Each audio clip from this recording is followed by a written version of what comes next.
A paz, queridos, tudo bem? Sou o seu irmão em Cristo, Edson.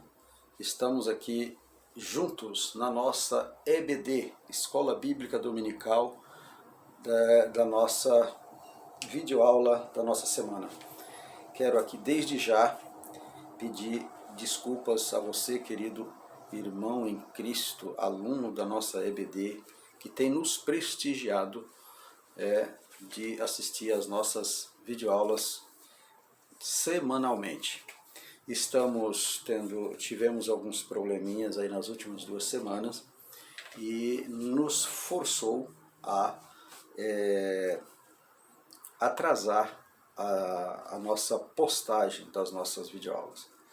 Peço desculpas a você, respeito muito o seu tempo e creio que você irá nos compreender, mas nos prestigie assistindo às nossas videoaulas, porque fazendo assim você aprende e nós também aprendemos com você. Eu aprendo com você, tá certo? Principalmente quando você faz algum seu comentário, né? Faça isso, assista às nossas videoaulas, divulgue, compartilhe com um amigo, um conhecido, um irmão em Cristo. Fazendo assim você está nos ajudando a divulgar esta palavra, que é a palavra de Deus. Tá bom, amados? Vamos adiante. Nós estamos nesse trimestre estudando a nossa revista, o 4º trimestre de 2022. Ela traz, o título do trimestre é A Justiça Divina, a preparação do povo de Deus para os últimos dias, no livro de Ezequiel. Tá? Então, o livro de Ezequiel está trazendo assim um estudo temático, não é um estudo capítulo por capítulo, conforme eu tenho sempre falado aqui na nossa videoaula, mas é um estudo por temas, onde está nos trazendo ensinamentos dos últimos tempos. São ensinamentos escatológicos, né, e com base no livro de Ezequiel. Muito bem, a nossa aula de hoje é a aula de número 7. A aula de número 7 do dia 13 de novembro de 2022. Então ela traz o título A Responsabilidade é Individual. Olha, a responsabilidade é individual. Tá certo? Vamos estar nos próximos minutos falando a respeito dessa responsabilidade. Muito bem, vamos adiante? Texto áureo vai nos dizer o seguinte: a alma que pecar, essa morrerá. O filho não levará a maldade do pai, nem o pai levará a maldade do filho. A justiça do justo ficará sobre ele, e a impiedade do ímpio cairá sobre ele. Isso está escrito no livro de Ezequiel, no capítulo 18 e o versículo 20. Muito bem. Verdade prática nos diz: para além da responsabilidade individual, a palavra de Deus se posiciona contra o fatalismo. Isso é, contra a ideia de que tudo está determinado por um rígido destino. Tá? Então nós vamos conversar um pouco a respeito destes assuntos. Tudo está determinado, né? Nesse fatalismo que se fala, né? E como que é esse negócio? Existe condenação para quem não deve? Ou seja, quem paga a conta?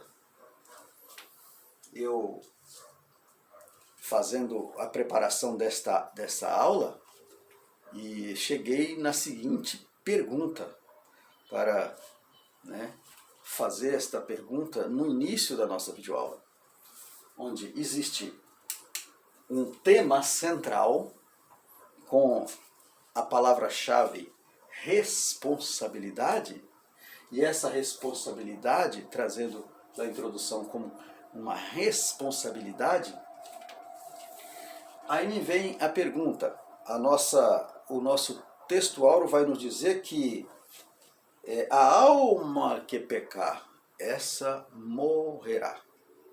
Aí vai dizer que o filho não leva a maldade dos pais ou do pai, e nem o pai levará a maldade do filho. Aí vai dizer que o justo, a justiça do justo ficará sobre ele, e a impiedade do ímpio cairá sobre ele. Aí eu fiz a pergunta: quem paga a conta? Nessa nossa introdução. Quem paga a conta? Aí eu, no preparo da lição, vai dizer o seguinte, a nossa introdução. A salvação é individual. Você já deve ter ouvido essa expressão. É muito comum em nossas igrejas. O que está por trás desta expressão é a perspectiva da responsabilidade individual. Diante da responsabilidade individual diante de Deus. A palavra de Deus mostra exatamente essa perspectiva.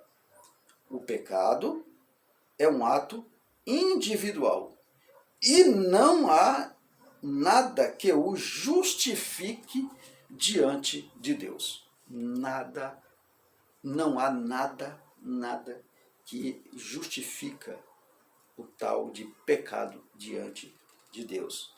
A única saída para o ser humano pecador é arrepender-se de seus pecados e crer no Evangelho ou na palavra de Deus, na pregação da palavra de Deus. Então, essa é a saída. Aí vem a pergunta: quem que paga a conta com base no nosso texto áureo? Com base nessa pergunta da introdução, dei aqui uma resposta, né? Quem fez a dívida, né? Quem paga é quem fez a dívida. E quem não fez não tem dívida para pagar. Não é? Repito, o que diz o texto áureo? A alma que pecar, morrerá. Então, se quem peca é que morre, então quem não peca não morre. Por isso, quem paga é quem peca, quem fez a dívida. E quem não tem dívida, não tem conta para pagar. Tá certo? Aí, a lição vai nos trazer o seguinte, lá no livro de Jeremias, no capítulo 31, versículo 29, e no livro de Ezequiel, no capítulo 18, versículo 2, vai dizer o seguinte: os pais comeram uvas verdes e os dentes dos filhos se embotaram.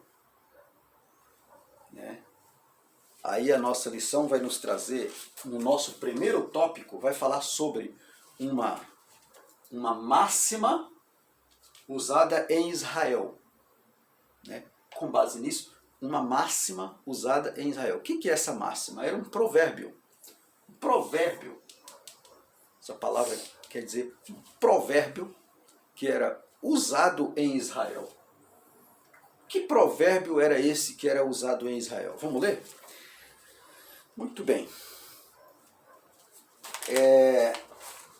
Aí vai perguntar que era uma palavra, uma retórica, ou seja, era uma maneira de entender ou de interpretar esse versículo, né, de Jeremias. Olha o que dizem. Na verdade, são duas perguntas. Ou melhor, desculpa, estou na lição adiante. Essa máxima diz assim, olha, era uma uma palavra equivocada de interpretação, de maneira de interpretar a palavra. O ditado popular, os pais comeram uvas verdes e os dentes dos filhos embotaram, se baseava numa interpretação equivocada sobre o terceiro mandamento do Decálogo. Então, eles se equivocavam com base no terceiro mandamento da palavra de Deus. O que diz o terceiro mandamento? Vamos ler? No livro de Êxodo, no capítulo 20, versículo 5, diz o seguinte, Êxodo, capítulo 20, versículo de número 5, vai nos dizer o seguinte, olha, não te encurves a elas, nem as servirá, porque eu, o Senhor teu Deus, sou Deus zeloso, que visito a maldade dos pais nos filhos, até a terceira e a quarta geração naqueles que me aborrecem. Ora, o que diz aqui? O povo de Israel, nesta época, estava interpretando esta passagem de uma maneira errônea, de uma maneira equivocada. Qual é a alma? Quais eram os dentes? Aqui, ó. Os pais comeram uvas verdes e os dentes dos filhos se embotam. Ou seja, quer dizer que o pai pecou e agora o filho leva a culpa do pai pelo pecado? Ou vice-versa? Não, de maneira nenhuma. O versículo de número 20, no capítulo 20, no versículo 5 do Êxodo, vai estar tratando de uma situação de uma idolatria dos pais. E que neste ato de idolatria, quando fala não te encurves a elas, está falando das imagens de esculturas, dos deuses pagãos, que o paganismo do Antigo Testamento se encurvava diante destas idolatrias, está dizendo o seguinte, para que o povo de Israel não se encurvasse diante dessas idolatrias, nem se sirvam, nem as sirvam, porque eu sou o Senhor,